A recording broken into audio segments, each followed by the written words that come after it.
Okay, airport. Nag-extra na naman ako ulit sa airport, no? Kaya nag-absent yung kasamaan kong driver.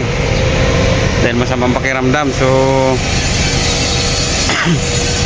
tara naman kami sa airport Subong, no? Airport General Santos, mga kaibigan. Yan.